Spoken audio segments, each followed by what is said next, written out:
Praise the Lord. आप सभी को जय मसीह की। आज हमारे बाइबल मनन का विषय है कलीसिया की उन्नति में अन्य अन्य भाषा में बोलने का वरदान। प्रियो, अन्य भाषा पवित्र आत्मा का वरदान है, अर्थात कोई भी पवित्र आत्मा की प्रेरणा के बिना अन्य अन्य भाषा में नहीं बोल सकता। 1 कुरिन्थियों 14:2 के अनुसार अन्य भाषा में बातें करने वाला आत्मा में होकर परमेश्वर के भेद की बातें बोलता है, अर्थात जिसने अन्य भाषा का वरदान पाया है ऐसा जन अपनी ही बुद्धि से शब्दों की रचना करके नहीं बोलता, वरन पवित्र आत्मा की प्रेरणा से आत्मा में होकर बोलता है और अपने ही मन की बातें नहीं परंतु परमेश्वर की ओर से आई हुई उसके भेद की बातें बोलता है। अर्थात अन्य अन्य भाषा में प्रार्थना करने वाला या अन्य अन्य भाषा में धन्यवाद देने वाला मनुष्य यह सब कुछ आत्मा में होकर बोलता है। उस समय उसकी बुद्धि काम नहीं देती, क्योंकि अन्य भाषा में बोलने वाला बोलने के लिए अपना मुंह तो खोलता है परंतु मानो उसके मुंह में उसकी जीभ आप ही हिलने लगती है और वह परमेश्वर के आत्मा से प्रेरित होकर बोलता है। इसलिए यदि कोई कलीसिया में प्रगट में अन्य भाषा बोलने लगे और उस भाषा का जानने वाला वहां पर कोई न हो तो वे उसकी बातों को नहीं समझ पाते हैं, परंतु यह बातें उस बोलने वाले मनुष्य के लिए आत्मिक भोजन होता है, क्योंकि इससे उसकी आत्मिक उन्नति होती जाती है। 1 कुरिन्थियों 14:4 में कहा गया है कि जो अन्य भाषा में बातें करता है वह अपनी उन्नति करता है। इसलिए प्रेरित पौलुस कुरिन्थ की कलीसिया से कहता है कि मैं चाहता हूँ कि तुम सब अन्य भाषाओं में बातें करो, परंतु यह तब होगा जब हम पवित्र आत्मा के द्वारा अन्य भाषा का वरदान प्राप्त करते हैं। परंतु यदि हम पवित्र आत्मा से अन्य भाषा का वरदान प्राप्त किए बिना किसी की नकल करके या अपनी ही बुद्धि से शब्द जोड़ जोड़ कर अन्य भाषा बोलते हुए अपने आप को पेश करते हैं तो हम लोगों को नहीं वरन अपने आप को ही धोखा दे रहे हैं, क्योंकि इससे हम पवित्र आत्मा से झूठापन करके उसका अनादर कर रहे हैं और उसी का ही इनकार कर रहे हैं जिससे हम यह वरदान पाते हैं।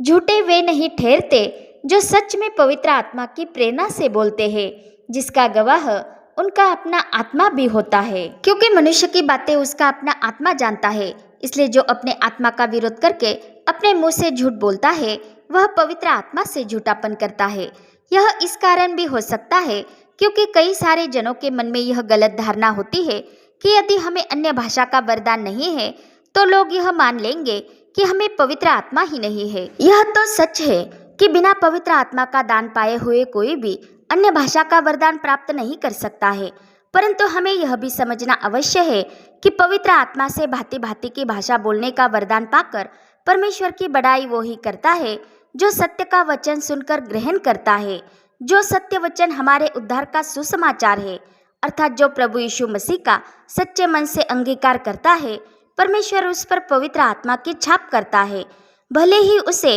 अन्य अन्य भाषा में बोलने का वरदान प्राप्त हो या न हो। इसलिए जो यहाँ वहाँ से 2-4 शब्द उठाकर बोलते हुए यह जताने का प्रयास करते हैं कि हमें पवित्र आत्मा का दान प्राप्त है, तो यह उनके मन की गलत धारणा है। यह पवित्र आत्मा के विरोध में ही किया गया झूठापन है, क्योंकि भांति भांति की भाषा बोलना पवित्र आत्मा का वरदान है और वह जिसे चाहे बांट देता है। तथा हम देखते हैं कि बाबुल की मीनार बनाने वालों में परमेश्वर ने आप ही उनकी भाषा में गड़बड़ी डाल दी थी और परमेश्वर ने उन्हें सारी पृथ्वी पर फैला दिया था। अर्थात इससे हम यह कह सकते हैं कि सारी मानव जाति की अपनी अलग अलग बोली भाषा मनुष्य ने प्रथमतः परमेश्वर से ही प्राप्त की है। भले ही कुछ समय पश्चात मनुष्य की अपनी बोली भाषा में बदलाव होते जाते हैं, परंतु मूल भाषा उसने परमेश्वर से ही पाई है, जिससे मनुष्य सारी पृथ्वी पर फैल गए। और उसी का प्रमाण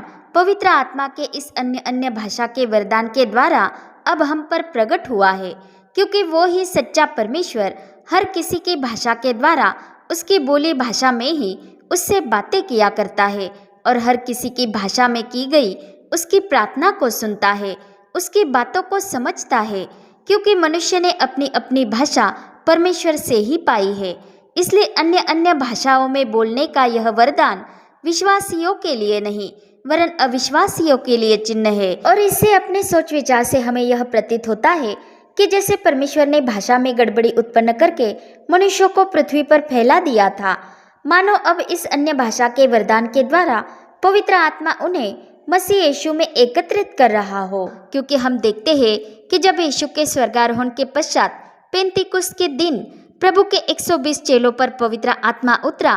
तो पवित्र आत्मा ने उन्हें प्रथमतः इसी वरदान से भर दिया था, जिससे वहां पर जो जो उपस्थित थे उनमें बहुतेरे परराष्ट्रीय थे। वे सब अपनी अपनी भाषा में प्रभु के बड़े बड़े कामों की चर्चा सुन पा रहे थे और प्रभु के अद्भुत काम से चकित हो रहे थे। यही इस आत्मिक वरदान का कार्य है। और यह अन्य अन्य भाषा में बोलने का वरदान विश्वासियों के लिए नहीं वरन अविश्वासियों के लिए चिन्ह है। इसलिए पवित्र आत्मा से वरदान प्राप्त किए बिना हमारा अन्य भाषा में बोलते हुए जताना प्रभु की दृष्टि में उचित नहीं है, क्योंकि यदि हम कहें कि हमारी परमेश्वर के साथ सहभागिता है और फिर अंधकार में चले, तो हम झूठे हैं और सत्य पर नहीं चलते, अर्थात झूठी धार्मिकता में चलते हैं, जिसका पवित्र आत्मा विरोध करता है। तथा यदि किसी का मनोभाव दिखावे की धार्मिकता में चलने का है और वह परमेश्वर से नहीं वरन मनुष्यों से बड़ाई प्राप्त करना चाहता है, तो उसके लिए परमेश्वर के पास कोई फल नहीं, क्योंकि वह अपना फल पा चुका।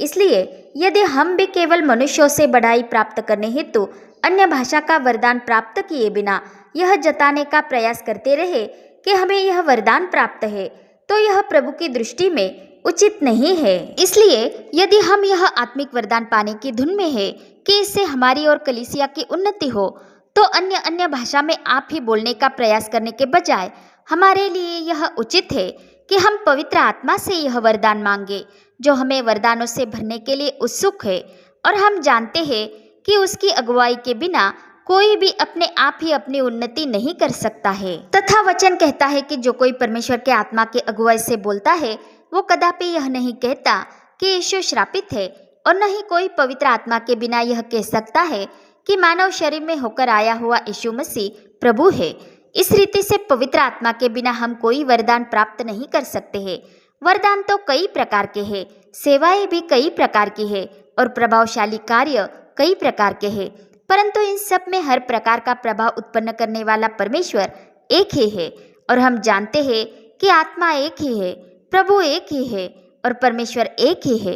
इसलिए पवित्र आत्मा जो परमेश्वर है, वो ही सब प्रभावशाली कार्य करवाता है और जिसे जो चाहता है वह बांट देता है। और वह हरेक को वरदान इसलिए देता है कि वह सभी के हित के लिए पवित्र आत्मा की बातों को प्रकट करे, जो उजियाला है। और हम जानते हैं कि अन्य अन्य भाषा में बोलने का वरदान भी प्रभावशाली कार्य है, जो पवित्र आत्मा करवाता है और अपनी इच्छा के अनुसार जिसे चाहता है उसे यह वरदान देता है। और हम देखते हैं कि प्रेरित पौलुस को भी पवित्र आत्मा ने अनेक भाषा बोलने का वरदान दिया था, क्योंकि कुरिन्थ की कलीसिया से वह कहता है कि मैं अपने परमेश्वर का धन्यवाद करता हूँ कि मैं तुम सबसे अधिक भाषा बोलता हूँ, और कहता है कि मैं चाहता हूँ कि तुम सब अन्य भाषाओं में बातें करो, क्योंकि ऐसा जन अपनी उन्नति करता है। इससे हम यह निश्चित जानते हैं कि कुरिन्थ की पहली पत्री के 14वें अध्याय में पौलुस अन्य अन्य भाषा बोलने के लिए विरोध नहीं कर रहा है और न ही अन्य भाषा के वरदान को तुच्छ जानकर उसके साथ भविष्यवाणी के वरदान की तुलना कर रहा है, जबकि वह खुद अन्य अन्य भाषाएं बोलने का वरदान प्राप्त करने पर परमेश्वर का धन्यवाद कर रहा है। प्रेरित पौलुस ने अन्य भाषा के वरदान के विषय में जो बातें पवित्र आत्मा से प्रेरित होकर कही है, वह कलीसिया की उन्नति और सार्वजनिक उपासना में अनुशासन, इस विषय को मद्देनजर रखते हुए कही है। इसलिए वो कहता है कि हे भाइयों, तुम समझ में बालक न बनो, तो भी बुराई में तो बालक रहो, परंतु समझ में सयाने बनो। इसलिए प्रथमतः हमें यह जानना अवश्य है कि पवित्र आत्मा हमें अन्य भाषा बोलने का वरदान क्यों देता है। जैसे कि हम जानते हैं कि व्यवस्था में लिखा है कि प्रभु कहता है कि मैं अन्य भाषा बोलने वालों के द्वारा और पराये मुख के द्वारा इन लोगों से बातें करूंगा, तो भी वे मेरी न सुनेंगे। इसलिए यह अन्य अन्य भाषा का वरदान विश्वासियों के लिए नहीं परंतु अविश्वासियों के लिए चिन्ह है, जबकि भविष्यवाणी के विषय में यह कहा गया है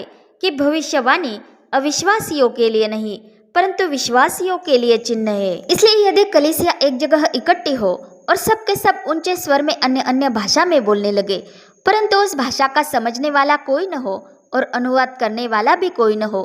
तो कलीसिया को उन भाषा बोलने वालों से कुछ लाभ न होगा। इसलिए प्रेरित पौलुस कहता है कि यदि कलीसिया में सब के सब अन्य अन्य भाषा बोले और वचन के न समझने वाले या अविश्वासी जन भीतर आ जाए, तो क्या वे तुम्हें पागल न कहेंगे?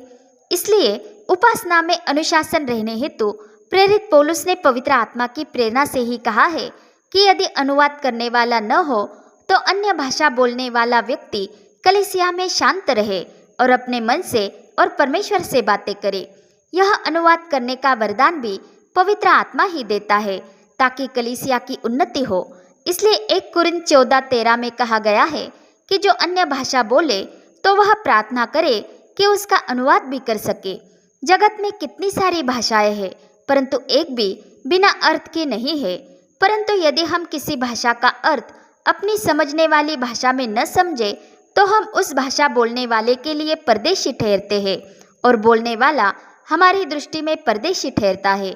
इससे बोलने वाले की आत्मिक उन्नति होगी परंतु कलीसिया को कुछ लाभ न होगा। परंतु हम जानते हैं कि पवित्र आत्मा हर एक के लाभ के लिए ही हमें आत्मिक वरदान देता है ताकि हमारे वरदानों की उन्नति से कलीसिया की उन्नति हो। इसलिए यद्यपि कोई पवित्र आत्मा से वरदान प्राप्त करके ही कलीसिया में अन्य भाषा में बातें कर रहा हो तो भी वह कलीसिया के लिए हवा से बातें करने वाला ठहरेगा, क्योंकि कलीसिया प्रभु का शब्द नहीं पहचान पाएगी कि उसे क्या करना है। जबकि जिनसे ध्वनि निकलती है ऐसी निर्जीव वस्तुएं भी जैसे कि बांसुरी, बीन या तुरही भी जो ठीक ठाक फूंका जाता है या बजाया जाता है तो उनके स्वरों के भेद के कारण पहचानी जाती है। और यदि तुरही का शब्द अस्पष्ट सुनाई दे तो कौन लड़ाई के लिए तैयारी करेगा? अर्थात यदि कोई कलीसिया में आकर अन्य भाषा में बातें करे परंतु उसका अनुवाद न हो और प्रकाश, ज्ञान, भविष्यवाणी या उपदेश की बातें न हो तो उससे कलीसिया कुछ प्राप्त न करने पाएगी। इसलिए ऐसी स्थिति के विषय में पौलुस ने कहा कि मैं चाहता हूँ कि तुम सब अन्य भाषाओं में बात करो, परंतु अधिकतर यह चाहता हूँ कि भविष्यवाणी करो, क्योंकि यदि अन्य भाषा बोलने वाला कलीसिया की उन्नति के लिए अनुवाद न करे तो भविष्यवाणी करने वाला उससे बढ़कर है, क्योंकि जो भविष्यवाणी करता है वह कलीसिया की उन्नति करता है, जबकि अनुवाद के बिना जो अन्य भाषा में बातें करता है वह अपनी ही उन्नति करता है। इसलिए हमें इस बात का स्मरण रखना है कि अन्य भाषा का वरदान औरों को दिखाने के लिए नहीं है, वरन अपनी और कलीसिया की उन्नति के लिए है। और इससे कलीसिया की उन्नति तब होगी जब उसका अनुवाद किया जाए। इसलिए पौलुस कहता है कि तू तो भली भांति से धन्यवाद करता है, परंतु इससे दूसरे की उन्नति नहीं होती। भाषा बोलने वाला आत्मा से धन्यवाद करता है, इसलिए वचन का ज्ञान न रखने वाला जब जानता ही नहीं कि वह क्या कह रहा है तो वह उस धन्यवाद को आमीन कैसे कह सकता है। इसलिए भाषा बोलने वालों के लिए यह अवश्य है कि वे कलीसिया की सभा में आत्मा और बुद्धि सामर्थ्य से काम ले। इसलिए पौलुस ने कहा कि मैं आत्मा से भी प्रार्थना करूंगा और बुद्धि से भी प्रार्थना करूंगा। मैं आत्मा से भजन गाऊंगा और बुद्धि से भी गाऊंगा। यह बुद्धि परमेश्वर की ओर से ही प्राप्त हुई विवेक बुद्धि है, जिसके द्वारा हम उचित चुनाव कर सकते हैं। जब हम आत्मा के द्वारा धन्यवाद तो करते हैं, परंतु कलीसिया के लिए हमारी बुद्धि काम नहीं देती है। इसलिए वो कहता है कि मैं अपने परमेश्वर का धन्यवाद करता हूँ कि मैं तुम सबसे अधिक अन्य भाषा में बोलता हूँ, परंतु कलीसिया में अन्य भाषा में 10,000 बातें कहने से यह मुझे और भी अच्छा जान पड़ता है कि औरों के सिखाने के लिए बुद्धि से 5 ही बातें कहूँ।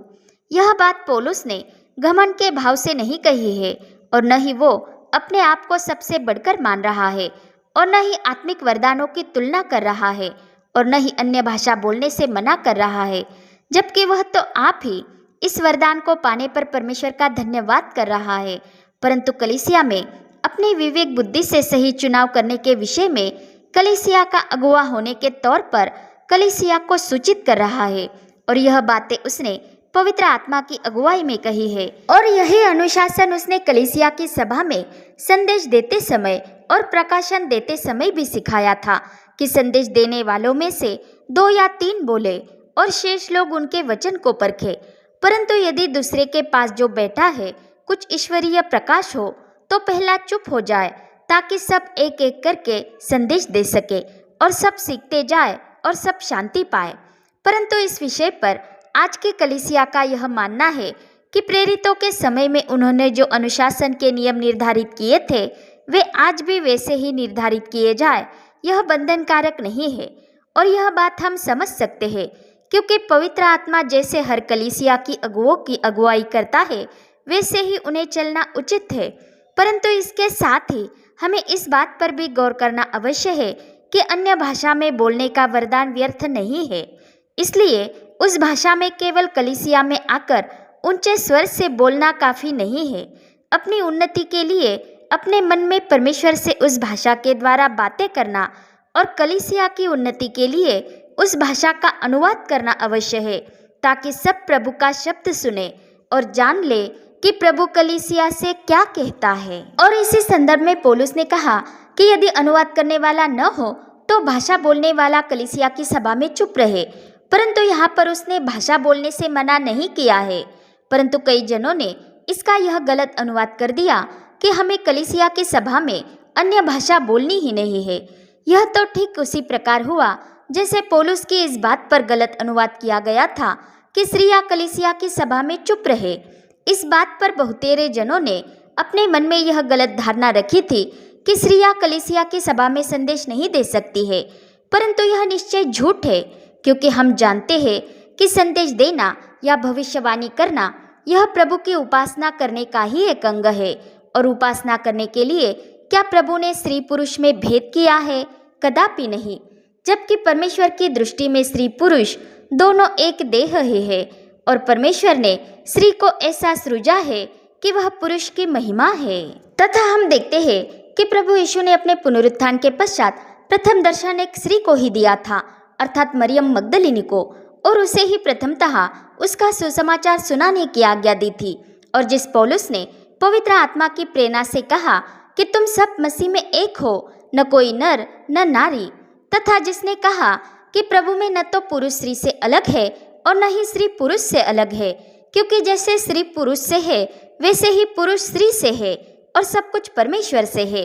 तो वही पौलुस स्त्रियों को प्रभु की उपासना करने के लिए और संदेश देने के लिए मना करेगा? क्या पौलुस दोरंगी था? कदापि नहीं। यदि ऐसा है तो जो पौलुस कुरिन्थ की कलीसिया की स्त्रियों को कलीसिया की सभा में चुप रहने के लिए कहता है, वही पौलुस उन्हें प्रार्थना करते समय और संदेश देते समय अपना सिर ढकने की बात क्यों कर रहा है? और इसी विषय में अर्थात प्रार्थना करते समय और संदेश देते समय सिर ढकने के विषय में स्त्री और पुरुष दोनों को समझाने हेतु उसने स्त्री पुरुष के भेद की बातें परमेश्वर के आत्मा के आवेश से कही थी। यह उसने क्रोध में आकर या स्त्रियों को पुरुषों से नीचा दिखाने के लिए नहीं कही थी, क्योंकि हम देखते हैं कि उसने कुरिन्थ की कलीसिया से यह बातें कहने से पूर्व ही उनकी सराहना की थी और कहा था कि मैं तुम्हें सराहता हूँ कि सब बातों में तुम मुझे स्मरण करते हो और जो व्यवहार मैंने तुम्हें सौंप दिए हैं उन्हें धारण करते हो।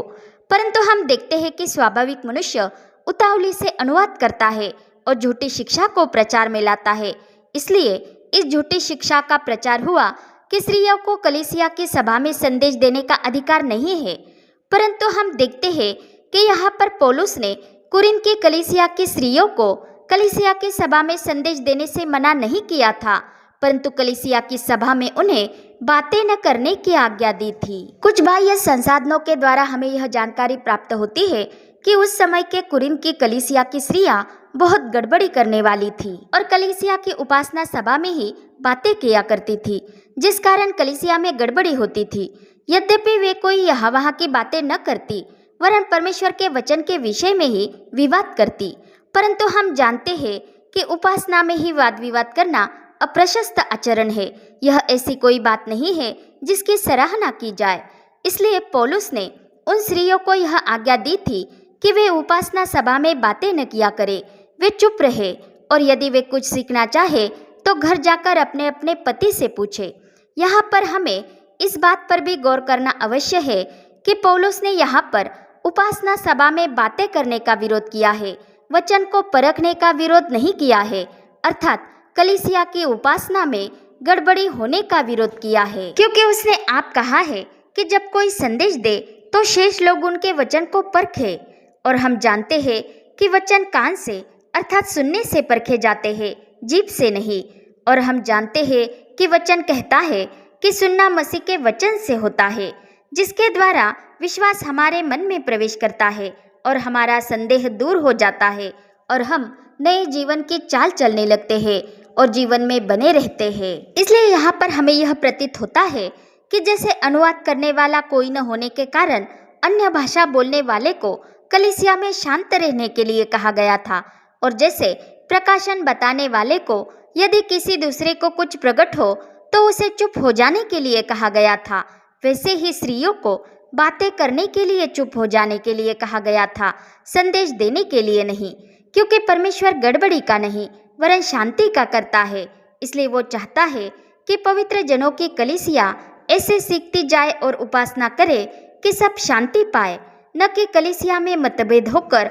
फूट पड़े। और लिखा है कि नबियों का आत्मा उनके वश में है, अर्थात संदेश देने वाला अपने आत्मा में जानता है कि कब संदेश देना है और कब शांत रहना है, अर्थात चुप हो जाना है। इस रीति से हर एक उपासक भी समझता है कि कहाँ बोलना है और कहाँ चुप हो जाना है। इसलिए भाषा बोलने वाला भी अपने आत्मा में जानता है कि कब ऊंचे स्वर से बोलना है और कब शांत रहकर अपने मन में परमेश्वर के साथ बातें करना है, ताकि कोई अविश्वासी या वचन को न जानने वाला भीतर आ जाए तो वह सबके द्वारा परखा जाए और उसे अपने अपराध का एहसास हो, उसके मन के भेद उसे प्रकट हो जाए और वह मुंह के बल गिरकर जीवित परमेश्वर को दंडवत करे और मान ले कि सचमुच परमेश्वर इस कलीसिया के बीच में है। और ऐसी कलीसिया में ही परमेश्वर का प्रेम वास करता है, उसमें अनुशासन होता है और वह आपस में प्रेम रखती है। इसलिए जो आत्मिक वरदानों की धुन में है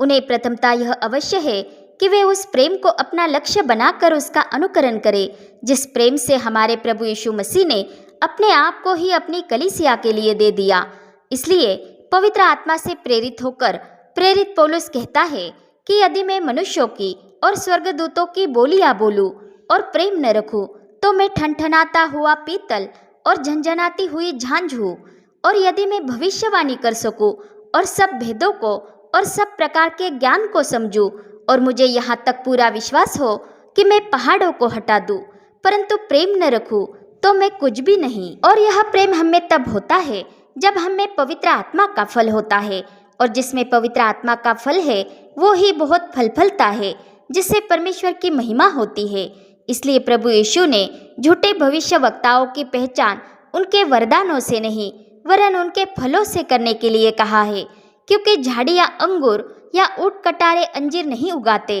क्योंकि अच्छा पेड़ अच्छा फल लाता है और बुरा पेड़ बुरा फल लाता है। इसलिए ऐसी पवित्र कलीसिया वे होती है जिसका अगुआ खुद मसीह के अधीन होता है, और जो पवित्र पुरुष की नाई बिना क्रोध और विवाद के अपने पवित्र हाथों को उठाकर प्रार्थना किया करता है। इसलिए वह कलीसिया रूपी स्त्री भी परमेश्वर की भक्ति ग्रहण करने वाली स्त्री होती है, जो दिखावे की धार्मिकता से अपने आप को नहीं संवारती वरन पवित्र आत्मा की अगुवाई में चलते हुए संकोच और संयम के साथ उद्धार रूपी वस्त्र पहनकर भले कामों से अपने आप को संवारती है। और वो ही कलीसिया विश्वास, प्रेम और पवित्रता में स्थिर रहकर मसीह को जन्म देने के द्वारा उद्धार को प्राप्त करेगी।